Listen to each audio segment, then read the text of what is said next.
राम, जय श्री बालाजी महाराज।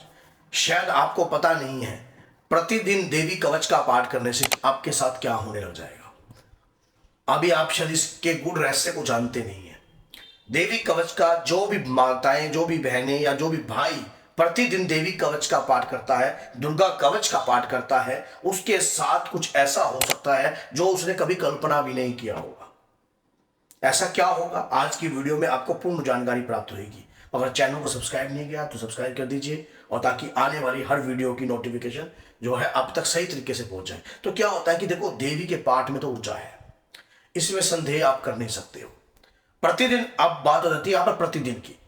आप एक कल्पना करके देखिए कि रोज अगर हम कोई भी काम करते हैं, कोई भी काम अगर हम रोज करते हैं, तो उस काम में एक तो हम एक्सपर्ट हो जाते हैं, दूसरा वो काम पहले से और भी निखर कर संवार कर होने लग जाता है। अगर आप मान लीजिए, आप खाना बनाना आपका काम है, आप समोसे तलना आपका काम है, पकोड़े बनाना आपका काम है, आपकी दुकान है पकोड़े की। एक पकोड़े बनाने वाला अपने डेली जब उसने शुरुआत करी होगी तब उस पकोड़े बनाने में वो इतना एक्सपर्ट नहीं हुआ होगा, लेकिन धीरे धीरे धीरे धीरे उसके काम में और भी ज्यादा सफाई होने लग गई। इसी प्रकार से जब देवी कवच का पाठ हम जब शुरू से करते हैं तो हमारे शरीर पर एक सूक्ष्म रूप का जो ओरा है वो उत्पन्न होने लगता है। मां देवी कवच के पाठ में कुछ विशेष बातें ऐसी कही हुई हैं, जैसे उन बातों में मां को हम स्वयं कह रहे हैं कि हे मातेश्वरी, मेरे होठों को कील दीजिए, हे मातेश्वरी, मेरी आंखों की पलकों को कील दीजिए, मेरे हाथ, मेरे मांस, मेरे गुप्त अंगों को कील दिया जाए, ताकि मेरे शरीर में कोई भी नकारात्मकता प्रवेश नहीं हो रही है। तो ये बात आप क्या बोल रहे हो? अब ये बात क्या किसको कह रहे हो? रोज कह रहे हो, एक दिन नहीं कह रहे, इस बात को आप रोज कह रहे हो। जब किसी बात को हम रोज कहते हैं, मां के आगे कहते हैं, तो आज उस पाठ पूजा के अंदर एक ऐसी ऊर्जा उत्पन्न होने लग जाती है जब मां, क्योंकि देखो मां का नाम हम लेते हैं, हे जगदीश्वरी, हे राजराजेश्वरी, मेरी बुद्धि को कील दीजिए मां, मेरे बालों को कील दीजिए मां। आप स्वयं बोल रहे हो ना, इस बात को बोल रहे हो ना, मां से स्वयं बोल रहे हो, रोज कह रहे हो, तो मां की ऊर्जा आपके शरीर पर उत्पन्न होने लगती है। उसी प्रकार से करके देख लो, करके देख लो, आपको पता लग जाएगा। मैं झूठ नहीं बोल रहा। आप जिस दिन से प्रतिदिन देवी कवच या दुर्गा कवच का पाठ करते हो तो आपके शरीर में अजीब गरीब हरकतें होने लग जाएंगी। अजीब गरीब हरकतें, आपको शरीर पर कुछ महसूस होने लग जाएगा, जैसे शरीर में कुछ रेंग रहा है।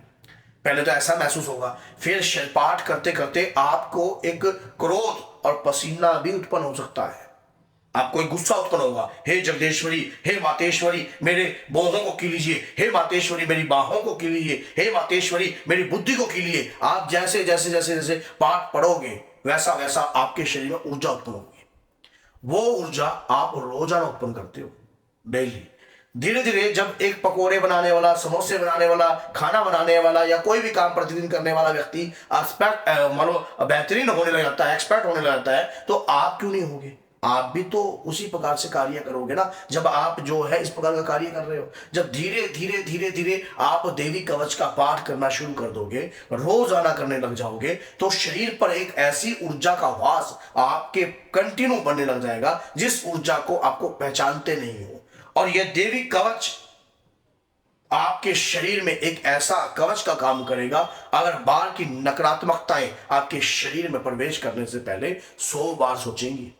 अब आप देवी कवच के पाठ से बहुत सारा कार्य कर सकते हो। क्या कर सकते हो? सुन लीजिए। गरीबों का हेल्प कर सकते हो आप, जो लोग परेशान हैं उन्हें भी झाड़ सकते हो देवी कवच के पाठ से ही। प्रतिदिन जो व्यक्ति देवी कवच का पाठ करता है, अपने पास एक जल का पात्र भर के रखे, उस जल के पात्र में नीम के पत्ते डाल दीजिए। नीम के पत्ते डालने के बाद जब मोर का पंख उस पात्र में लगाइए। किसी भी ऐसे व्यक्ति में जिसके शरीर पर प्रेत है, जिसके शरीर पर प्रेत रहता है या कोई गंदी शक्ति रहती है या पीड़ा रहती है, उसके शरीर पर मोर के पंख के साथ उसके सिर पर मारिए। आपके घर के अंदर जो है एक तो ऊर्जा होगी, और आपके पाठ करे हुए उस पाठ से आप अपने बच्चों को झाड़ोगे, अपने परिवार को झाड़ोगे, और यहाँ तक कि अगर कोई बाहर का व्यक्ति भी है तो गुरु के आदेश के अनुसार बाहर के व्यक्ति को भी आप झाड़ सकते हो। नहीं तो अगर आप अपने घर में भी बच्चों को डेली करते हो, राह चलते हो, समाज में कहीं जा रहे हो, पेपर देने जा रहे हो, कोई नया व्यापार करने जा रहे हो, कोई प्रॉपर्टी खरीदने जा रहे हो, वो जल भरिए। जल भरकर आप उस प्रॉपर्टी में भी छिड़का मार के जो है अपनी प्रॉपर्टी को शुद्ध कर सकते हो, अपनी गाड़ी को शुद्ध कर सकते हो, घर की किसी भी चीज को आप पावरफुल बना सकते हो। और जब पितृ अमावस्या होती है तो पितरों को भी वो जल पान करवाकर आप उन्हें भी ताकतवर बना सकते हो। तो ये देवी कवच के पाठ से ही संभव है। देवी कवच के पाठ से आप, क्योंकि आपका डेली किया रहा अभ्यास।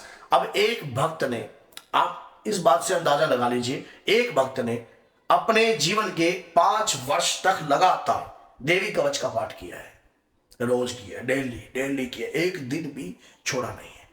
अब माताओं बहनों को कई ये बातें रहती होंगी, संदेह रहता होगा कि मेंस्ट्रुअल पीरियड, अरे किसने कहा आपको कि मेंस्ट्रुअल पीरियड में देवी कवच का पाठ नहीं कर सकते?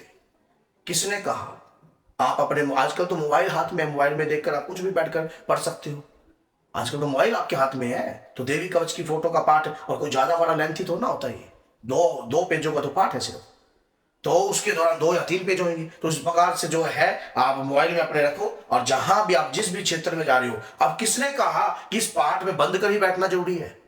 आप दुनिया के किसी भी क्षेत्र में हो या कहीं भी हो, विदेश में हो, देश में हो, कहीं जाते हो, कहीं आते हो, और अगर वहां बैठकर भी आप इस पाठ को कर सकते हो। इस पाठ को करने से ऊर्जा तो उत्पन्न होगी, और ऊर्जा उत्पन्न होगी, शरीर में ताकत आएगी, आपका ओरा बनने लग जाएगा मजबूत वाला। ऐसा ओरा, अपनी दुकान को झाड़ सकते हो आप अपनी दुकान में व्यापार में बैठे हो, आप जल का पात्र वही भर के रखो, अपने अपने पास रखो, भर के अपने गले के पास रखो। कोई नेगेटिविटी आपकी जो घर में प्रवेश करने या कोई व्यक्ति छोड़ने की कोशिश करेगा, नहीं छोड़ पाएगा। नीम के 5 साल पत्ते डाल के रखना, और फिर देखो ना जाने, उन पत्तों को फिर अपनी दुकान के बाहर डाल दो, अगले दिन फिर ताजे पत्ते डाल दो, फिर देखो नजारे। रोज आप स्वयं कर रहे हो, आप स्वयं कृपा पा रहे हो, और वही जल अपनी दुकान में छिड़को, दुकान के बाहर छिड़क दो, अगल और बगल में, फिर देखो नजारे। देखो, स्वयं अगर आप किसी चीज को पाना चाहो तो सब काम संभव हो सकते हैं, लेकिन उस कार्य में थोड़ा सा कठिनाइयां तो होती हैं, लेकिन लगातार मेहनत हमें सफलता दिलाती है, लगातार मेहनत हमें तरक्की करवाती है, लगातार मेहनत हमारे ऊपर जो है कृपा का सागर बरसाती है। अगर आप लगातार कोई भी काम करते हो तो उसमें आपकी शक्ति बढ़ती है, कमजोर नहीं होती है। तो ये आपके ऊपर डिसाइड होता है कि आप क्या चाहते हो। अगर आप चाहते हो कि आपकी ऊर्जा बरकरार रहे, देवी कवच का पाठ प्रतिदिन कीजिए। अभी तो मैंने वही बात करी है सिर्फ रक्षा कवच की, वो बात तो करी नहीं जिससे आपका तेज बढ़ेगा। क्योंकि जो आदमी जिस जैसा काम, जब हम जिम जाते हैं तो हमारा लगातार हम मेहनत करते हैं तो हमारे शरीर पे ठोसपन उत्पन्न होने लगता है। उसी प्रकार से जब हम पाठ करते हैं तो हम डेली माँ का आह्वान कर रहे हैं, और उसी प्रकार की शक्तियों से हमारे शरीर में जब डेली कोई चीजें चुभ रही हैं तो शरीर में वही जो है ठोसपन उत्पन्न होने लग जाएगा, जो दिखाई नहीं दे रहा है, और उसमें ऊर्जा तो उत्पन्न होगी। जब ऊर्जा उत्पन्न होगी तो आपका क्या नुकसान है? आपके ऊपर तो कृपा ही कृपा बरस रही है। तो अगर ये वीडियो अच्छी लगी है तो अपने तक रखकर नाइंसाफी मत करना, 10 लोगों तक जरूर शेयर करना अगर माँ दुर्गा के भक्त हो। तो बोलिए जय माता की, जय सिया राम।